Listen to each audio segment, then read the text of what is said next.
સાંજની વેળા હતી. સૂર્યનારાયણ આથમવાની તૈયારીમાં હતા. ઝાડવાના છાંયડા હેઠે એક ડોશીમાં ઉખડતા શ્વાસે અને ભરેલી આંખે બેઠી હતી. એની એક આંખ ફૂટેલી હતી અને બીજીથી પણ માંડ માંડ ધૂંધળું ધૂંધળું દેખાતું હતું.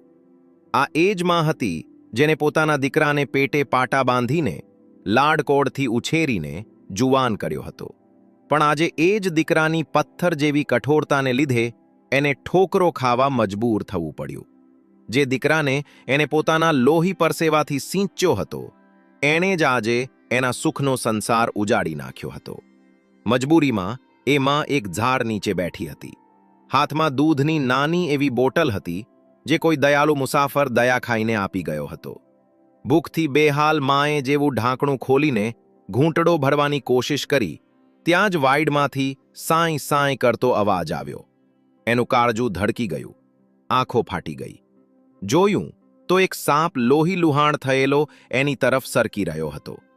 પાછળ પાછળ એક મદારી બીન વગાડતો એનો પીછો કરતો હતો. પણ વિધાતાના લેખ તો જુઓ, એ સાપ ગમે તેમ કરીને મદારીના હાથમાંથી બચી નીકળ્યો અને સીધો માના ફાટેલા તૂટેલા સાડીના છેડામાં જઈને છુપાઈ ગયો. માનો શ્વાસ અદ્ધર થઈ ગયો. આખું શરીર થરથરવા માંડ્યું. પણ એ જ વખતે ભગવાનની લીલાથી સાપ માણસની જેમ બોલવા લાગ્યો. બા બીવો માવો માં, હું તમને કાંઈ નુકસાન નહીં પોગાડું. મારો શત્રુ પાછળ પડ્યો છે. હું બહુ ઘાયલ છું, મને આશરો આપો. માં તો અવાક થઈ ગયા કે આ સાપ પણ બોલે છે. એનું દિલ પીગળી ગયું. આંખમાંથી આંસુ વહેવા માંડ્યા. ધ્રુજતા હાથે એને પોતાના ફાટેલા સાડીના છેડામાં સાપને છુપાવી દીધો. એટલામાં મદારી પાસે આવ્યો અને બોલ્યો, એ ડોશી, અહીંથી કોઈ સાપ નીકળ્યો છે? માએ ધ્રુજતા અવાજે કીધું, ના બેટા, મેં કોઈ સાપને નથી જોયો. મદારી બીજા રસ્તે વળી ગયો. સાપ છેડામાંથી બહાર નીકળ્યો અને બોલ્યો, બા, તમે મારો જીવ બચાવ્યો છે. હું આખી જિંદગી તમારો આ ઉપકાર નહીં ભૂલું. પણ તમે શું કામ રોવો છો?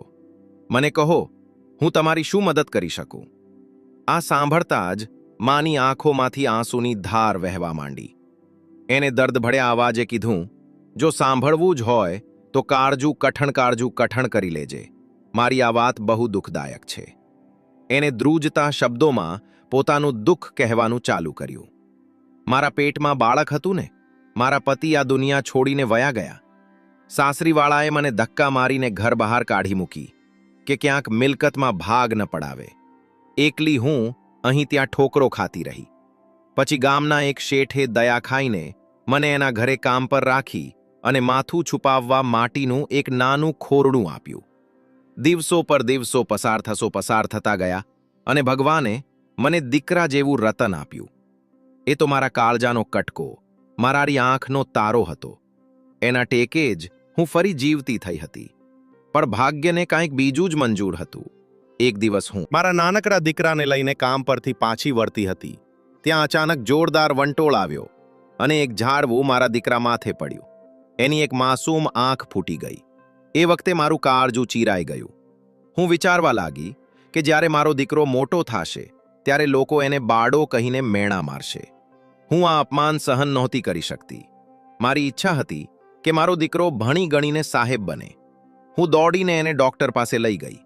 તપાસ્યા પછી ડૉક્ટર બોલ્યા કે આંખની રોશની કાયમ માટે વહી ગઈ છે, પણ જો પૈસા હોય તો નવી આંખ બેસાડી શકાય.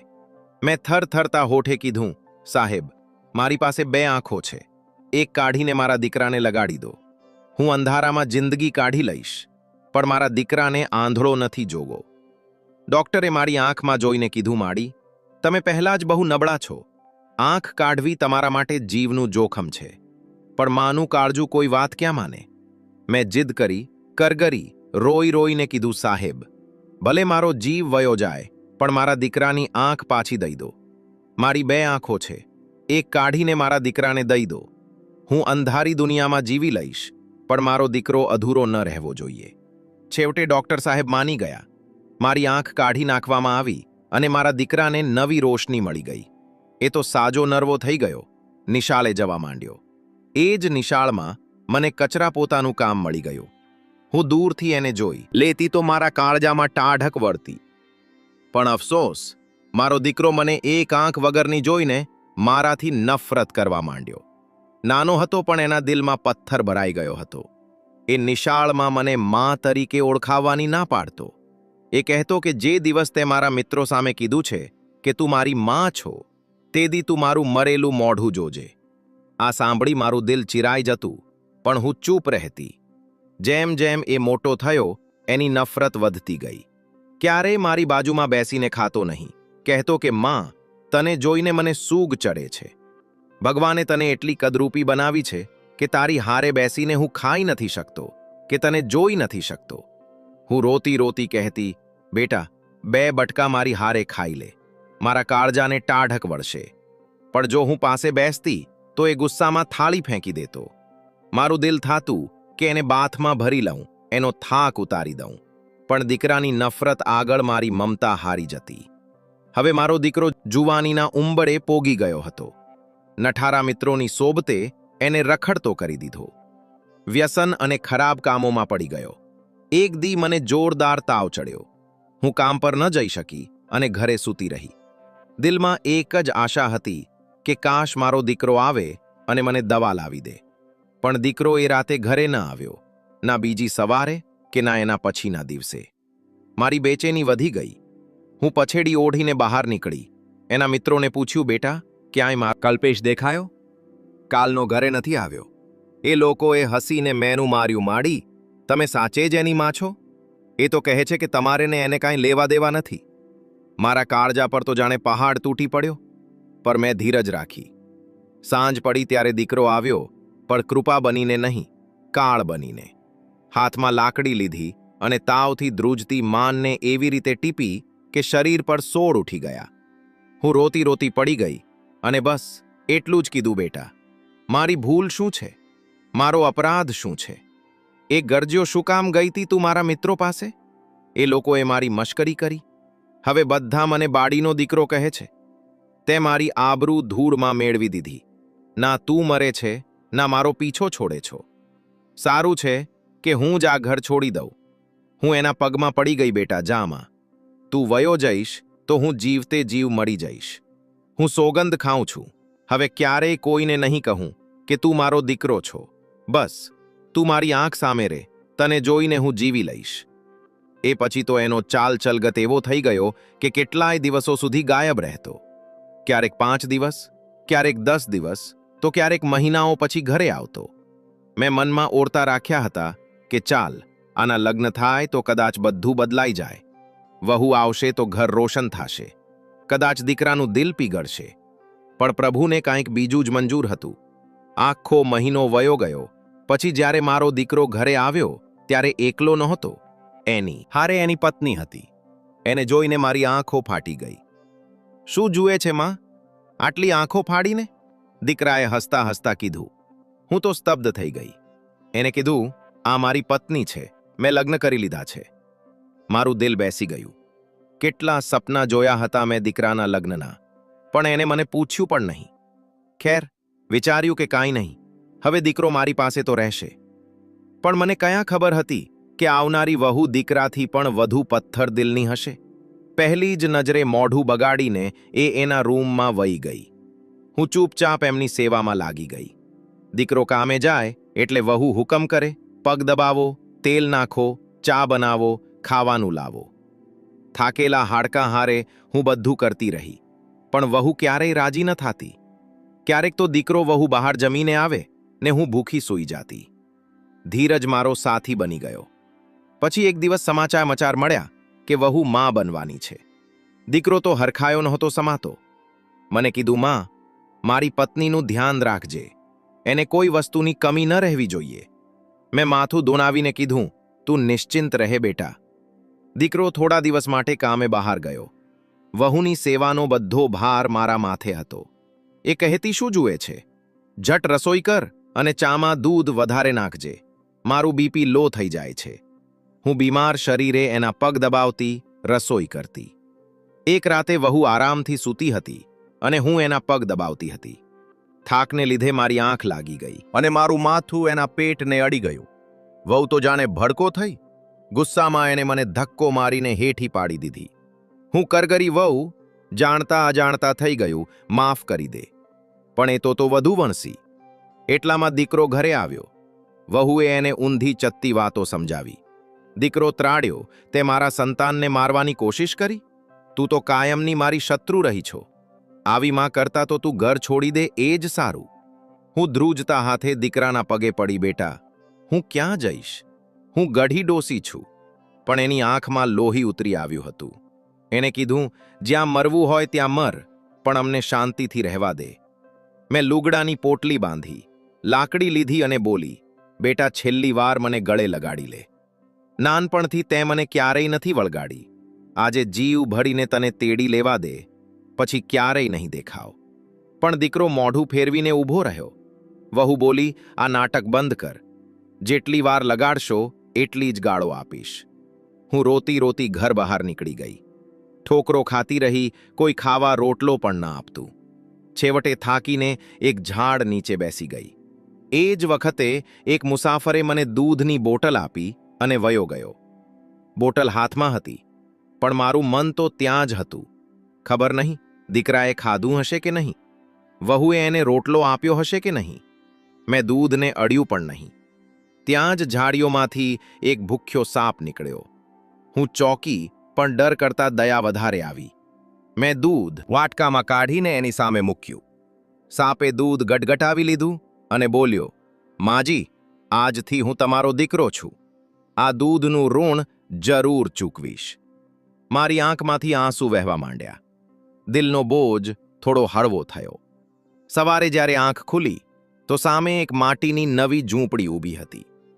દિવાલોમાંથી તાજી માટીની સુગંધ આવતી હતી. પલંગ પર ચોખ્ખી પથારી હતી. હું તો નવાઈ પામી ગઈ. કાલ તો હું ઝાડ નીચે હતી. એટલામાં એક રૂપાળો નવજુવાન સામે આવ્યો. આંખમાં તેજ અને ચહેરા પર ભોળપણ. એ મારા પગે બેસી ગયો અને બોલ્યો, માજી, હવે આ ઝૂંપડી તમારી છે. હવે તમને કોઈ દુઃખ નહીં પડે. મેં ધ્રુજતા હાથે એનું માથું પંપાળ્યું. બેટા, તું કોણ છો? એ હસ્યો અને બોલ્યો, માજી, હું એ જ છું જેને તમે રાતે દૂધ પાયું હતું. દિવસમાં હું તમારો દીકરો બનીને રહીશ અને રાતે એ જ સાપ બની જઈશ જેનાથી લોકો બીવે છે. તમારો દીકરો તમને મૂકી ગયો, પણ હું તમારા માટે બધું ન્યોછાવર કરી દઈશ. માની આંખમાંથી હરખના આંસુ વહેવા માંડ્યા. એની એકલતામાં હવે શાંતિ થઈ. દિવસે એ જુવાન જંગલમાંથી મધ, દૂધ, ફળ અને લાકડા લાવતો, દવા આપતો, જમા આપતો, જમવાનું બનાવતો અને પગ દબાવીને સૂવરાવતો. ગામવાળાને કાંઈ ખબર નહોતી કે આ જુવાન કોણ છે. રાત પડતાં જ એ ગાયબ થઈ જતો અને માં જોતી કે ઝૂંપડીની બહાર એ જ સાપ ફેણ ચડાવીને લાલ આંખે ચોકી કરી રહ્યો છે. વખત વીતતો ગયો. માને લાગ્યું કે એને સાચો દીકરો મળી ગયો. લોહીનો નહીં, પણ વફાદારીનો. પણ સાપનું દિલ હજી બળતું હતું. એને માને કીધું, માજી, જે દિવસ તમારી વહુને સંતાન થશે તે દી હું મારો પહેલો ઘા કરીશ. એમનું સુખ છીનવી લઈશ. માં ધ્રુજી ગઈ, બેટા, દુઃખ દેજે પણ જીવ ન લેતો. એ મારું લોહી છે. સાપ હસ્યો, હું જીવ નહીં લઉં, પણ એ જ પીડા આપીશ જે તમે સહ્યું છે. થોડા દિવસ પછી દીકરા વહુને ઘરે પારણું બંધાયું. ખુશીઓ છવાઈ ગઈ. પણ જંગલની ઝૂંપડીમાં પેલા જુવાનની આંખો ઝેરી થઈ ગઈ. એ રાતે એ ઝૂંપડીમાં પળવારમાં એનું રૂપ બદલાઈ ગયું. ફેણ ચડાવેલો ભયાનક સાપ. એ ગામ પોગ્યો. દીકરાના ઘરની બારીએથી અંદર ઘૂસ્યો અને પારણા પાસાણા પાસે પહોંચ્યો. બાળકના ગાલ પર એની ઠંડી જીભ અડી. બાળક હસી પડ્યું. સાપે એને ધીરેથી લપેટી લીધું અને અંધારામાં ગાયબ થઈ ગયો. સવારે વહુ જાગી તો પારણું ખાલી. એની ચીસે આખું ગામ ધ્રુજાવી દીધું, મારું છોકરું, મારો લાલ ક્યાં ગયો? ગામવાળા ભેગા થયા. કોઈ કહે કૌતુક છે, કોઈ કહે શ્રાપ લાગ્યો છે, પણ સત્ય કોઈ જાણતું નહોતું. બાળક જંગલની ઝૂંપડીમાં માની ગોદમાં હસતું હતું. નવજુવાન હસતો હતો, માજી, આ હવે તમારું છે. આ તો ખાલી શરૂઆત છે. માં રોઈ પડી, બેટા, દયા કર. નવજુવાનની આંખો લાલ થઈ ગઈ. દયા ત્યાં હોય જ્યાં દિલ હોય. એમના દિલમાં દયા નહોતી. હવે હું એમનું સુખ છીનવીને તમારા દૂધનું ઋણ ચૂકવીશ. વખત વીત્યો. વહુએ બીજો દીકરો જણ્યો. ફરી ખુશીઓ આવી, પણ ડર તો હતો જ. એ રાતે પહેરો હતો. દીકરો સાવધ હતો, પણ કોઈ રોકી ન શક્યું. ઝૂંપડીમાં માં ફરી નવા પોત્રને તેડીને બેઠી હતી અને જુવાન બોલ્યો, માજી, હવે બીજો વાર થાશે. માં ધ્રુજી ઉઠી, બેટા જીવ ન લેતો. જુવાનનો અવાજ ઊંડો થઈ ગયો. હું લોહી નહીં વહાવું, પણ એમનું અભિમાન તોડીશ. પળવારમાં એ ગાયબ થઈ ગયો. જંગલમાંથી નીકળતા જ એનું અસલ રૂપ સામે હતું. ફેણ ફેલાવીને, આંખોમાં અંગારા અને દિલમાં ઝેર. લાલ આંખો ધકતી હતી. એ રગડતો સીધો દીકરાના ઘરે પોગ્યો. અવાજ વગર બારીમાંથી અંદર ગયો. બાળકના હોઠ પર હાસ્ય ખીલ્યું, જાણે એ એનું પોતાનું જ હોય. સાપે છોકરાને લપેટ્યો અને પડછાયાની જેમ ગાયબ થઈ ગયો. સવારે વહુની ચીસે રાતને ચીરી નાખી. પતિ દોડતો આવ્યો. બંને પાગલની જેમ ગોતવા માંડ્યા. કોઈ કહે વળગાડ છે, પણ સત્ય કોઈ ન જાણ્યું. જંગલની ઝૂંપડીમાં બાળક માની ગોદમાં હસતું હતું. માં રોતી હતી. જુવાન બોલ્યો, માજી, બીજો વાર પૂરો થયો, હજી 3 બાકી છે. માં કાંપી ગઈ, બેટા જીવ ન લેતો. જુવાન બોલ્યો, હું લોહી નહીં વહાવું, પણ એમનું સુખ છીનવીશ. તે રાતથી ગામમાં ભય છવાઈ ગયો. વહુ દર વખતે માં બને, પણ દર વખતે છોકરું ગાયબ થઈ જાય. 5 છોકરા રાતોરાત છીનવાઈ ગયા. ચોકીદારો નકામા ગયા. તાળા નકામા ગયા. પ્રાર્થનાઓ નકામી ગઈ. બસ એ જ અંધારું અને એ જ ભયાનક વાર. હવે વહુની ધીરજ ખૂટી ગઈ હતી. ક્યારેક હસતી તો ક્યારેક ચીસો પાડતી. લોકો એને ગાંડી કહેવા માંડ્યા.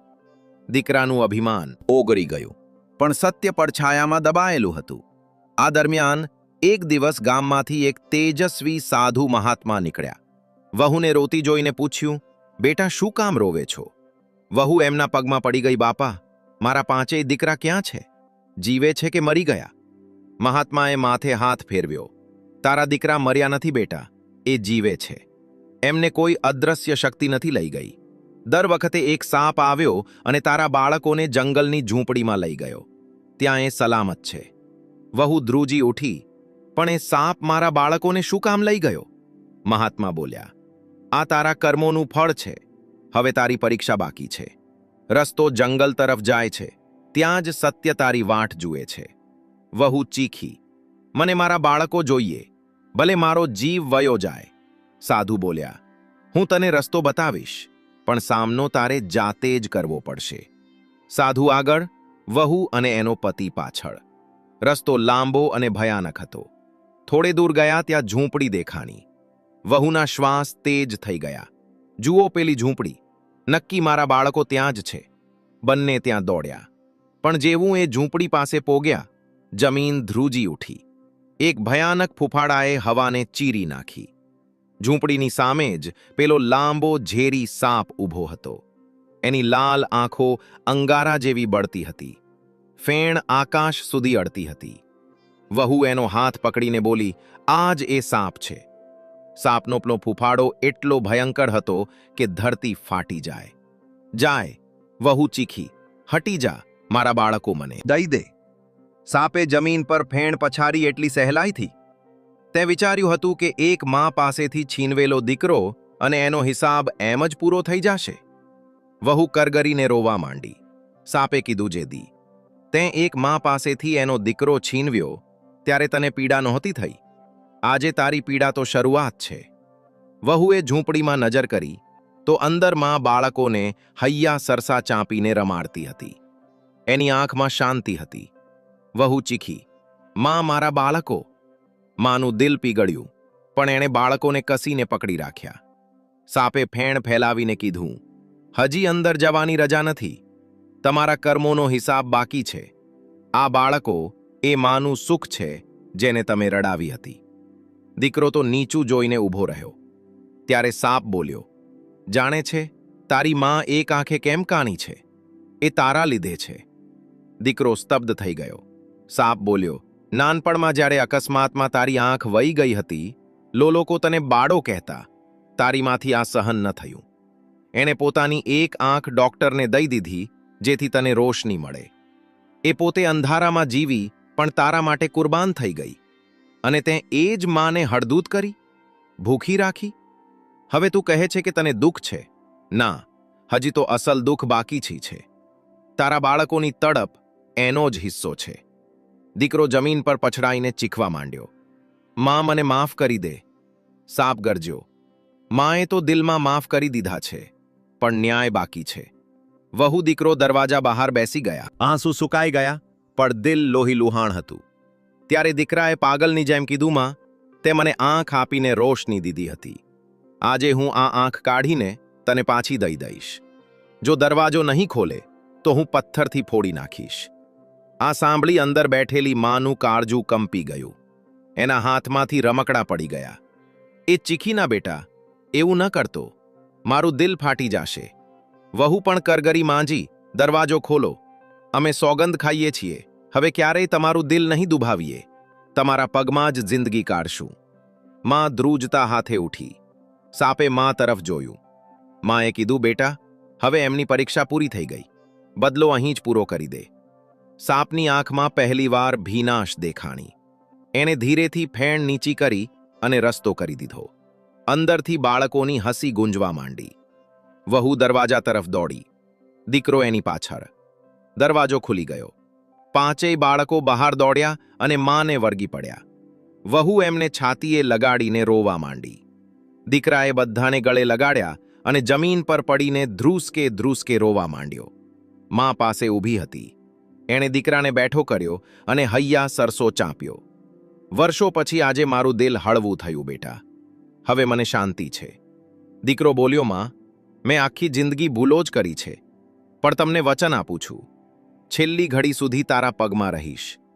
વહુએ પણ માના હાથ પકડ્યા. માંજી, હવે તમે અમારી માં છો. અમને માફ કરી દો. અમે તમને ફૂલની જેમ રાખશું. સાપ ખૂણામાં બેસીને બધું જોતો હતો. આજે એની આંખમાંથી ઝેર નહીં પણ આંસુ ટપકતા હતા. એણે ભારે અવાજે કીધું, યાદ રાખજો, જો વચન આપેલું તોડશો તો હું પાછો આવીશ. તો મિત્રો, આ વાર્તા માત્ર મનોરંજન અને શિક્ષણના હેતુથી બનાવવામાં આવી છે. આમાં દર્શાવેલા તમામ પાત્રો, ઘટનાઓ અને સંવાદો કાલ્પનિક છે. કોઈ પણ વાસ્તવિક વ્યક્તિ, સંસ્થા કે ઘટના સાથે આનો કોઈ સંબંધ નથી. કૃપા કરીને આને માત્ર વાર્તા તરીકે જુઓ અને એનો આનંદ લો. અમે કોઈની ભાવનાઓને ઠેસ પહોંચાડવા માંગતા નથી. જો તમને આ વાર્તા પસંદ આવી હોય તો લાઈક કરો અને વધુમાં વધુ લોકો સુધી શેર કરો. જો તમને આ વાર્તા ગમી હોય તો પોતાનો પ્રેમ બતાવવાનું ભૂલતા નહીં. વિડીયોને એક લાઈક કરીને ચેનલને સબસ્ક્રાઇબ કરી દેજો અને કોમેન્ટમાં માતાના સાચા પ્રેમ વિશે તમારો શું અભિપ્રાય છે તે જરૂર જણાવજો. તો ચાલો મળીએ આવી જ એક બીજી દિલને સ્પર્શી જાય તેવી વાર્તા સાથે. વિડીયોને છેલ્લે સુધી જોવા બદલ તમારો ખૂબ ખૂબ આભાર.